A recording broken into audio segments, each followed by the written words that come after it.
The sun shone brightly that Saturday morning, flooding every corner of the small coastal town of Santa Helena with golden light. The streets were calm, but inside the grand central church there was a flurry of movement. The bells chimed softly, marking the countdown to what everyone considered the event of the year, the wedding of Helena Vasconcelos and Rafael Mura. Helena, in a lace-white gown tailored to perfection, sat in one of the church's side rooms, surrounded by bridesmaids and family. The dress was a masterpiece, but it could not outshine the sparkle in her eyes, at least until that moment. Her heart raced, and not only from the anticipation of the ceremony. Outside, guests arrived in sleek luxury cars exchanging polite greetings and calculated smiles. The city's elite was all present, witnessing the union of two influential families. On paper, the marriage seemed like the perfect alliance, almost strategic. Helena came from a traditional family of lawyers, while Rafael was the heir to a luxury hotel empire. For Helena, it was supposed to be more than just convenience. It was supposed to be love. At least that's what she had believed until minutes ago. As the makeup artist made the final touches, Helena's phone vibrated on the vanity table. She almost ignored it, but the name on the screen made her stomach twist. Clara. Her childhood friend would never call at that moment unless it was urgent. With a knot in her chest, Helena answered, trying to keep her voice steady. "Helena." Clara's voice trembled. "I don't know how to say this, but you need to hear it now." Helena froze. Around her, the bridesmaids chatted and laughed, oblivious. "Just say it, Clara," she urged, almost pleading. "I saw Rafael." Clara paused. "I saw him last night. He wasn't alone. He was with Carolina." The name hit like a punch to the gut. Carolina wasn't just anyone. She was Helena's cousin, one of her bridesmaids, who at that very moment was fixing her veil with an innocent smile. Helena's vision blurred, but she didn't shed a tear. Not there. Not now.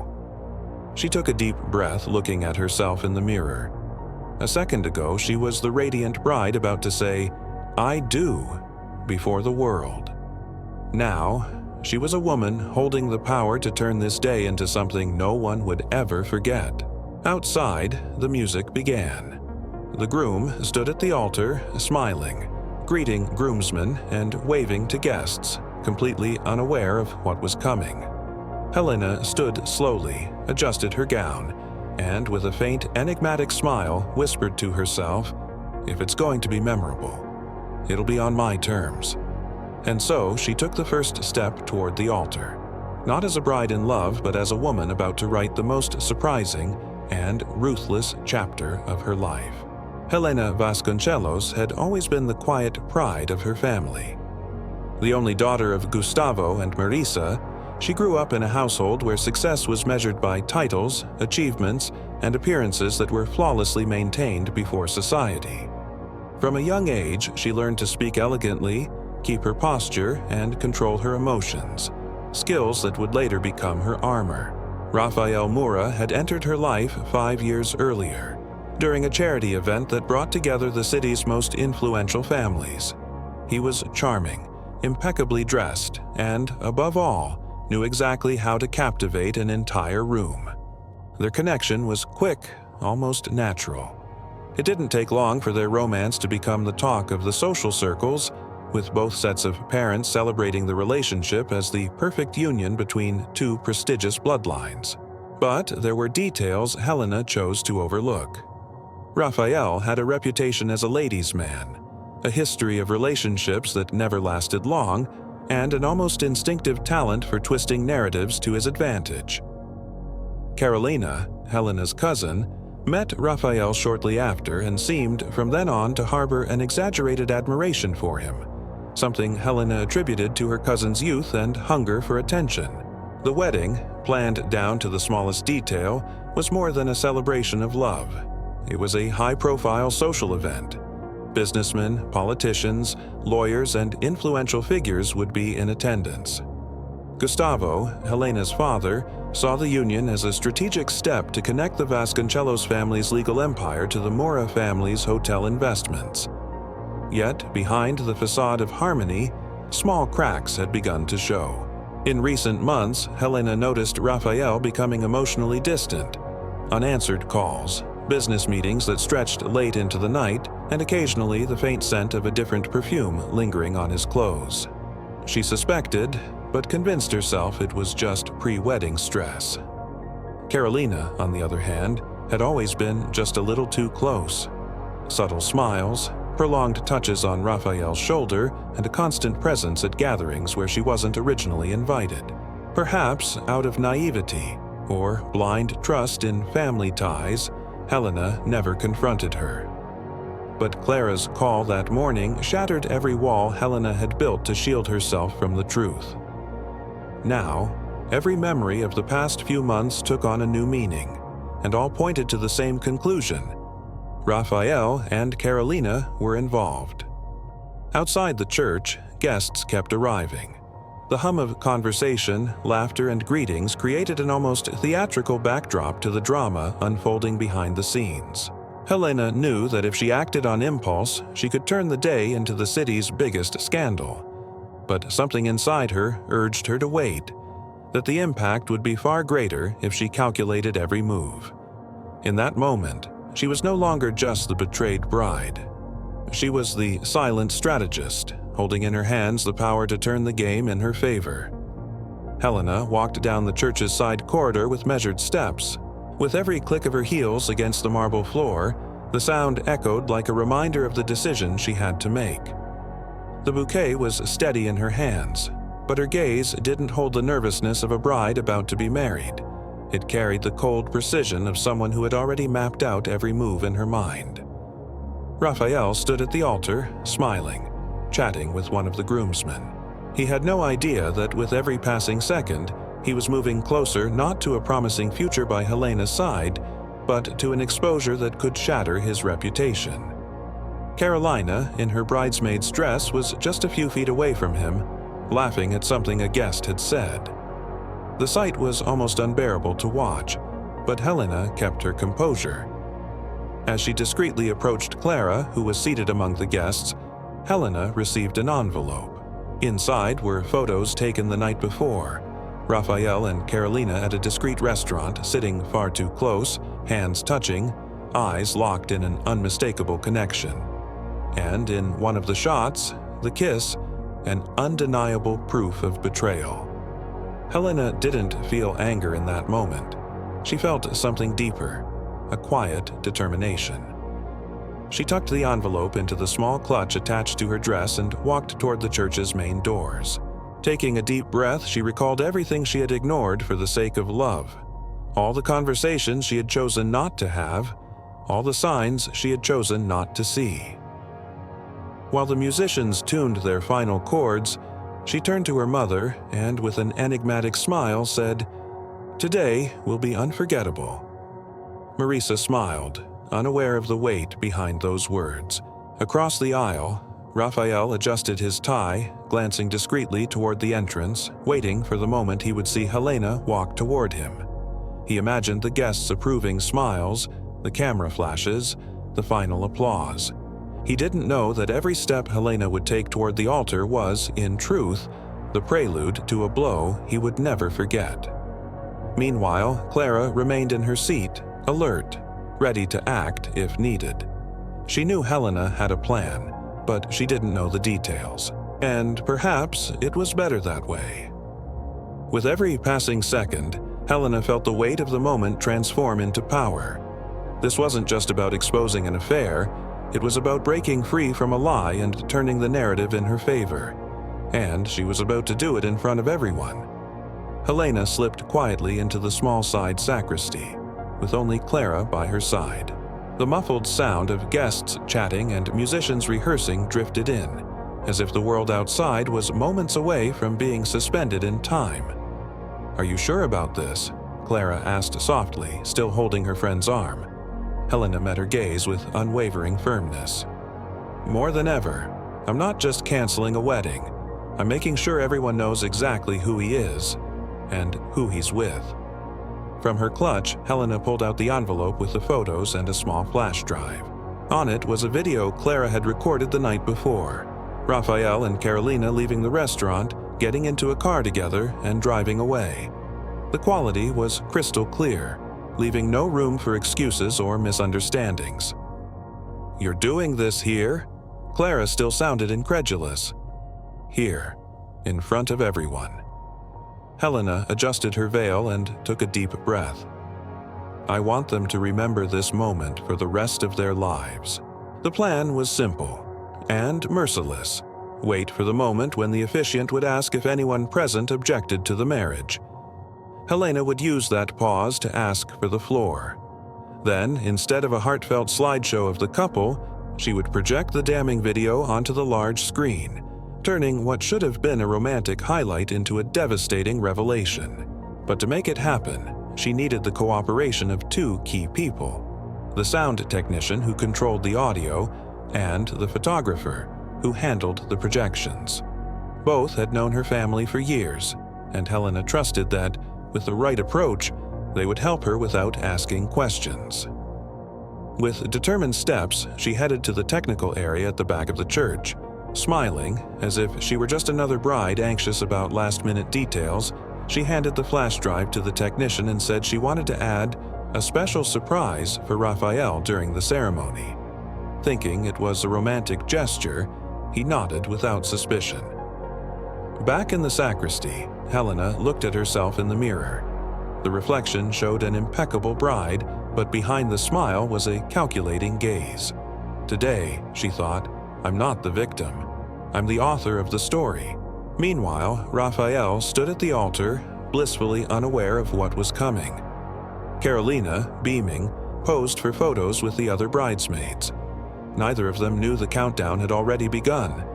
Helena was simply waiting for the final cue, the exact moment when every mask would fall. The soft sound of the organ filled the church as the grand doors opened. Helena appeared, radiant in her flawless gown, walking slowly down the central aisle. Each step seemed weighted with something the guests couldn't quite name. Not the typical emotion of a bride, but a serene, unsettling composure.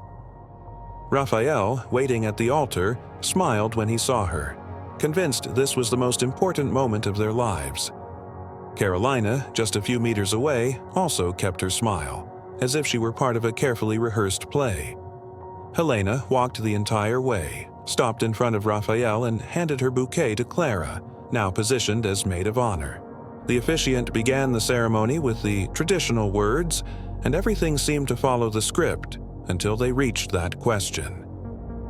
If anyone here has anything to say that may prevent this union, speak now or forever hold your peace. A reverent silence filled the church. Then Helena stepped forward. I have something to say. Her voice rang clear, echoing through the high walls.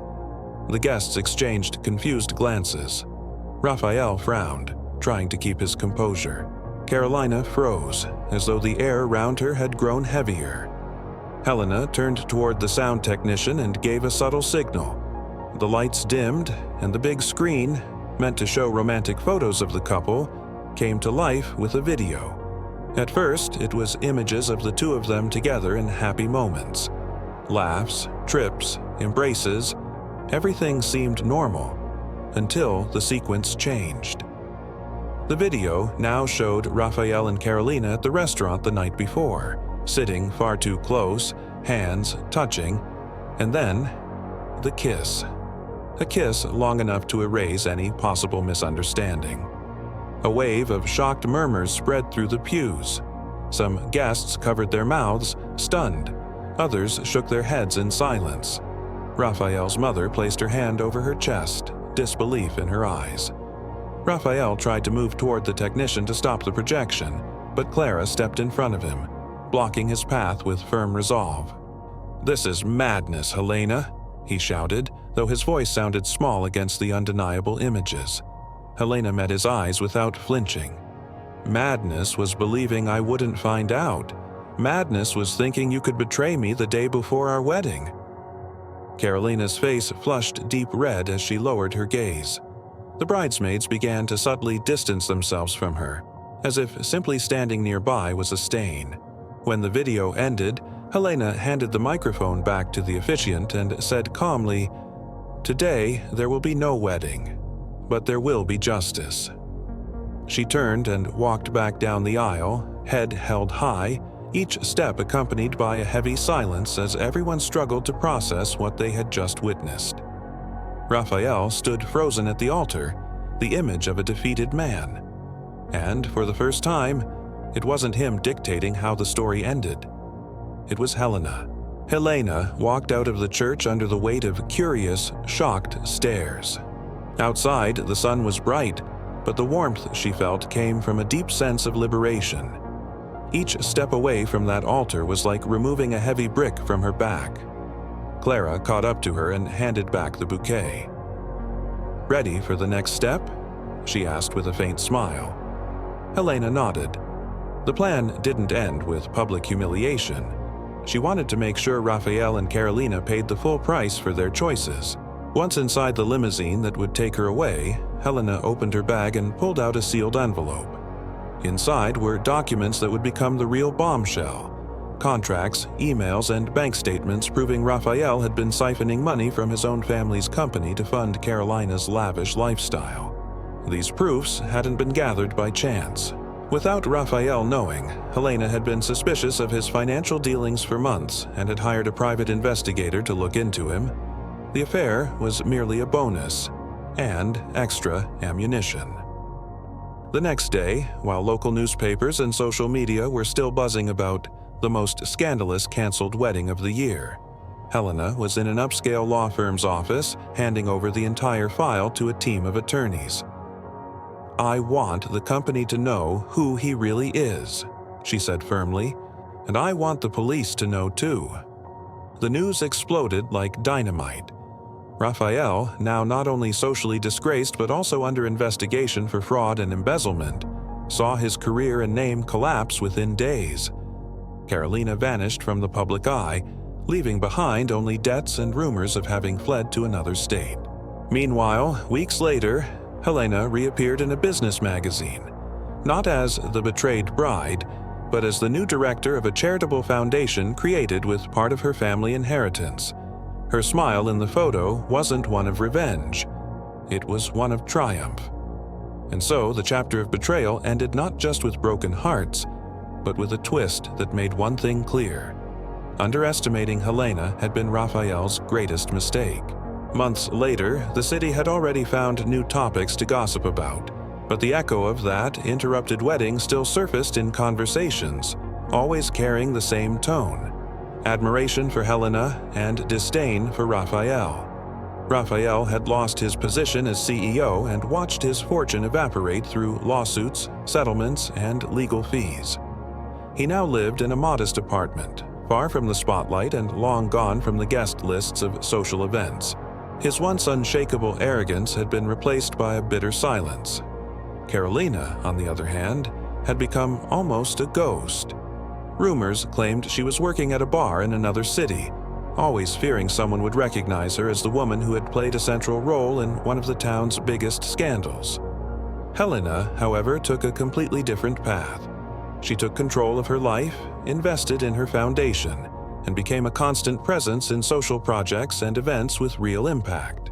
What could have been a day of humiliation had instead become a landmark of rebirth.